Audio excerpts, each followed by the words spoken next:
Title: You Sat at My Table Without Permission? My daughter-in-law shattered my plate. I thought moving in with my son and his new wife would be a blessing. But one dinner, she shattered more than just my plate. She exposed a terrible family secret that changed everything. My name is Eleanor, but everyone calls me Nana Ellie. For 72 years, I've navigated this life with a quiet heart and a belief in family. When my husband, my dear George, passed, the big house felt like an empty museum of memories. So when my son David and his new wife, the dazzling and sophisticated Chloe, suggested I move into their beautiful modern home, I saw it as a blessing. A new chapter. How foolish that seems now. The first week was a delicate dance. I tried to be helpful, not a burden. I'd make David's favorite meatloaf, the way his father loved it, but Chloe would smile a tight, thin smile and push it around her plate. "We're trying to eat cleaner, Eleanor," she'd say, her voice like chilled silk. The house was her domain, a minimalist palace of sharp edges and cold colors. My small collection of porcelain knickknacks, including my mother's delicate rose-patterned dinner plate, I used for special comfort, looked like clumsy intruders on her pristine shelves. David, my sweet boy, was caught in the middle. I'd see him watching us, his eyes pleading for a piece that never came. "Give her time, Mom," he'd whisper to me in the kitchen, his hand on my shoulder. "She just wants everything to be perfect." But perfection, I was learning, had no room for an old woman's ways. The tension built like a summer storm. It was the little things. The way she'd rearrange the towels I'd just folded. The sigh she'd let out when I asked where the sugar was kept. I felt myself shrinking, trying to become smaller, quieter, to take up less space in my son's life. I spent more and more time in my room, a lovely but sterile guest suite that felt less like a home and more like a very nice hotel room. I missed the comforting clutter of my old life, the smell of George's pipe tobacco that still lingered in the curtains. Here, the air only ever smelled of lemony disinfectant and Chloe's expensive, joyless perfume. The breaking point, the first crack in the fragile dream I'd built, came on a Thursday.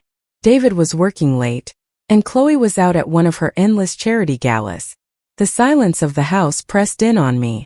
I decided to do something brave, something normal. I would make myself a simple dinner and eat it at their grand, glass dining table instead of hunched over the kitchen island or on a tray in my room. I cooked a small piece of chicken, steamed some green beans, and as a small act of defiance of reclaiming a piece of myself, I served it on my mother's rose-patterned plate.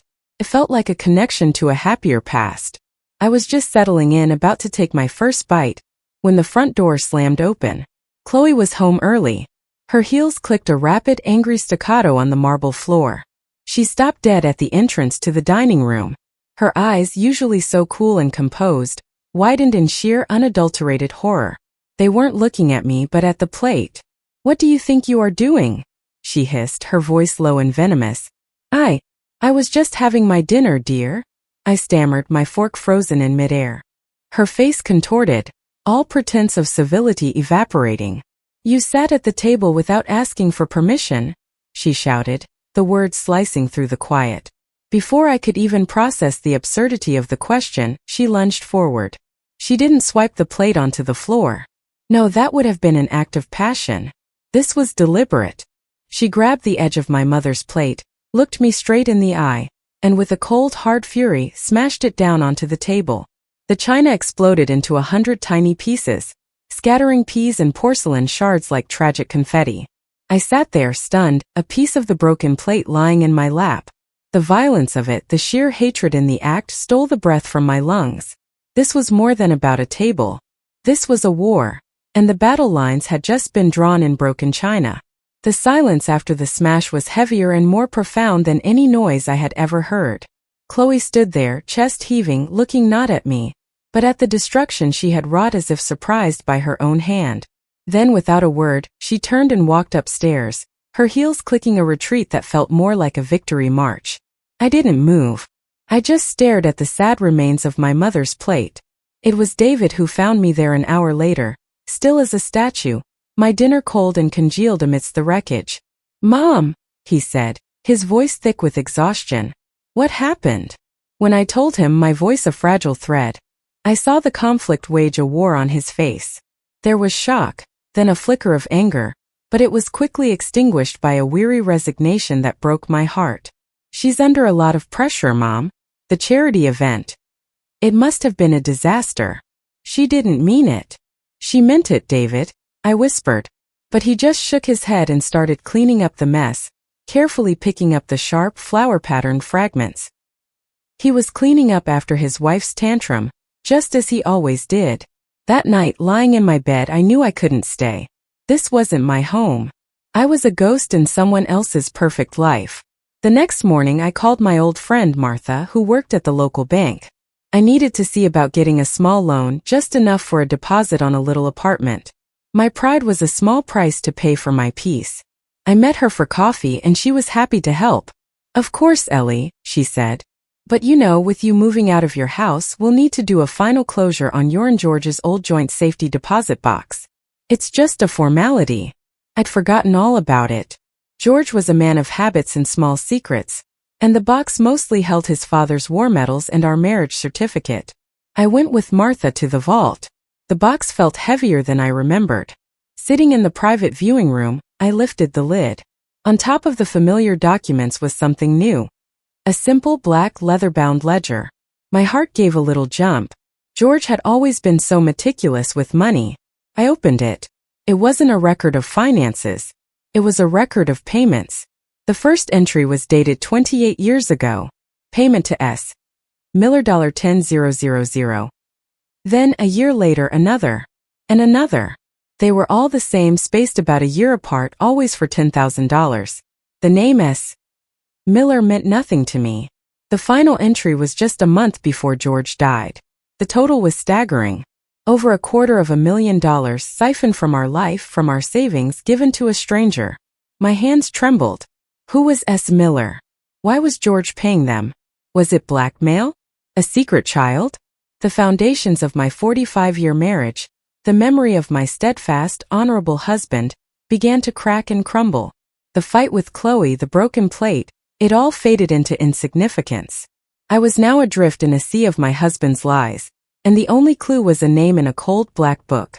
For 2 days I lived in a daze. The ledger, hidden under my mattress in Chloe's sterile house, felt like a live coal burning a hole through my sanity.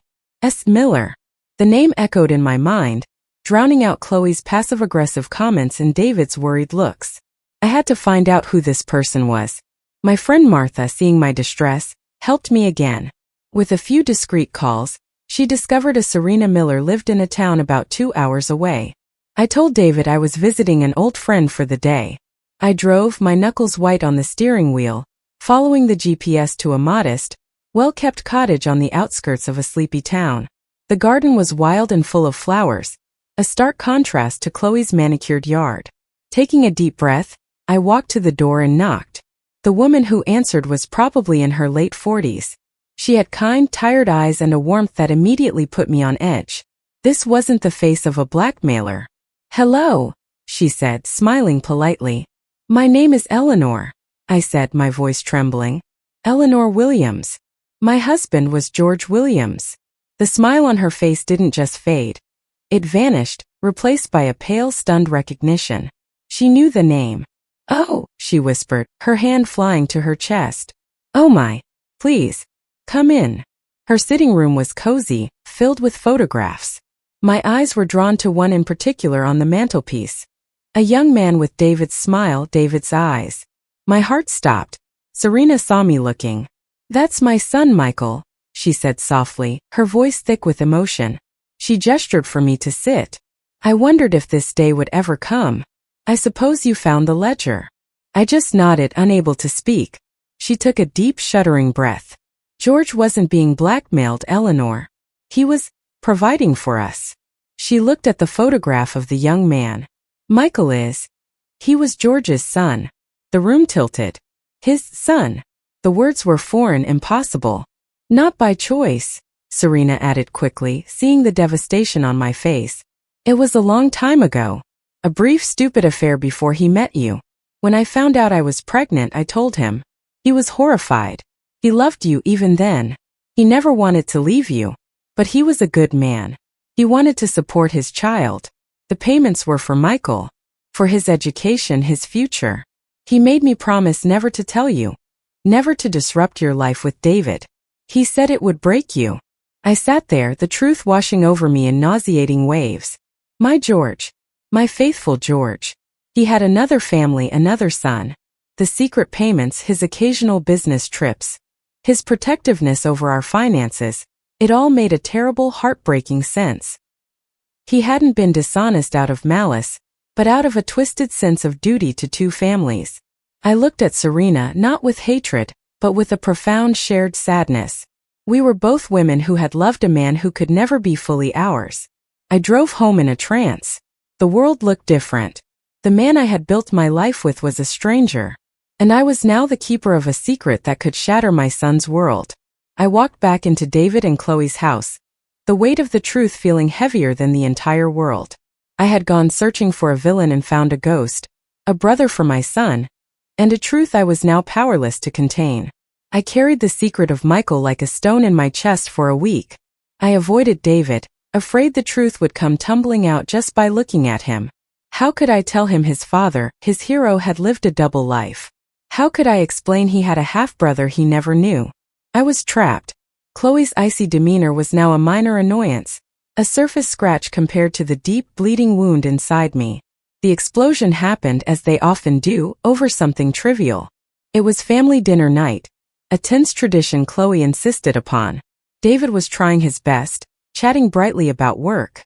Chloe was silent, pushing her food around her plate with a sour expression. I was too lost in my own thoughts to contribute. Something wrong with the food, Chloe? David finally asked, his voice strained. It's fine, she said, not looking up. It doesn't seem fine. Nothing ever seems fine since Mom moved in. That got her attention. Her head snapped up. Don't you dare put this on me, David. This is your mess. You moved her in without even properly consulting me. This is my house. And I live here too, he shot back, his voice rising. She's my mother. Why can't you just try to be kind? Kind. Chloe laughed, a harsh, ugly sound. You want kindness? Let's talk about kindness, David. Let's talk about the $50,000 that went missing from our savings account last month. The account you manage. What did you need that for? Or should I ask her? She pointed a sharp, accusing finger at me. I gasped. David's face went ashen. Chloe, that's not. Don't lie to me. I saw the transfer. Was it for her? To buy her silence? What is she holding over you? The accusation was so vile, so far from the truth, that something in me snapped. The stone in my chest cracked open. I stood up, my chair scraping loudly against the floor. The room went silent. Both of them stared at me. The money wasn't for me, I said, my voice surprisingly steady, though my hands shook. And it has nothing to do with David. It has to do with his father. I looked at my son, my beautiful, confused son, and my heart shattered into a million pieces. David, your father. He had another son. A boy named Michael. The money. Your father had been supporting him for years. David. You have a brother. The silence that followed was absolute. David stared at me, his face a canvas of confusion, then dawning horror, then utter disbelief. What?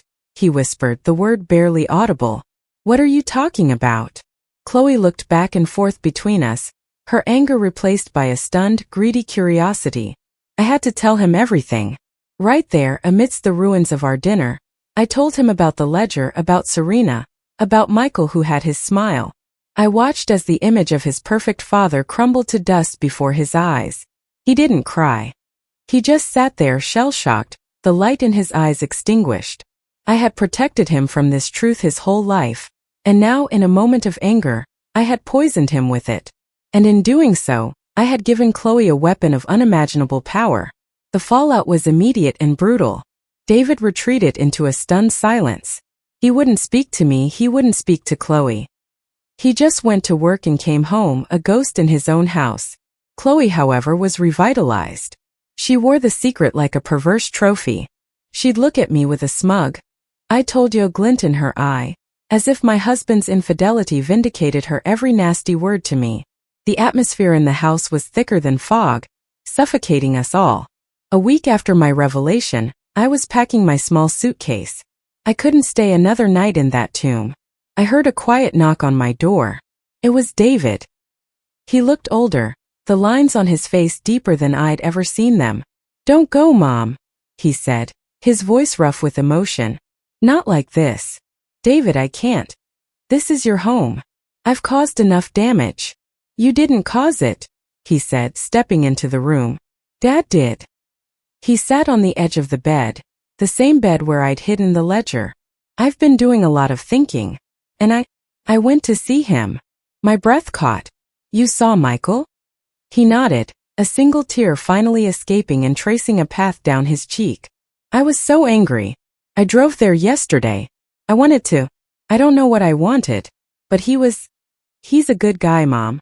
A teacher. He knew about me.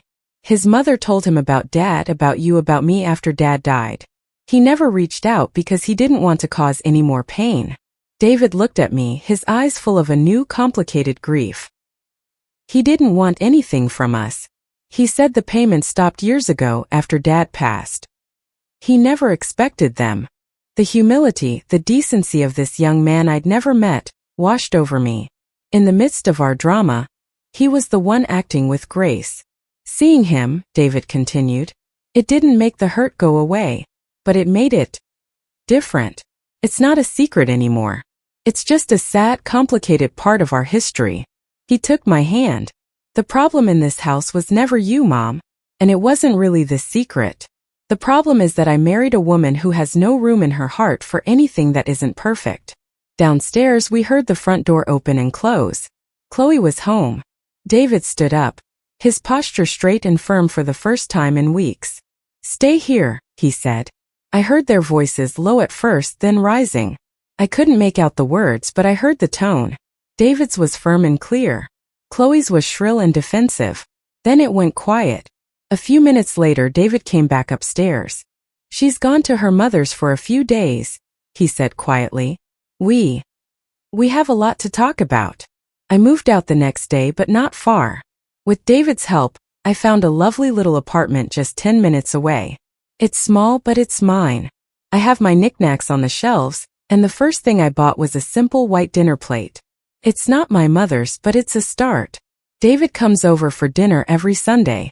We're rebuilding piece by piece. He started seeing a therapist to work through his feelings about his father. He's even had lunch with Michael again. They're not brothers, not really, but they're building a fragile, cautious friendship. As for Chloe, well, my dear, that's a story for another day. Let's just say the plate she smashed was the first thing to break, but it wasn't the last. Sometimes a little brokenness is necessary to see what was always there, hiding beneath the shiny, perfect surface. And sometimes the family you end up with is more beautiful than the one you thought you had. Now be a dear and top up my tea, would you? This one's gone cold.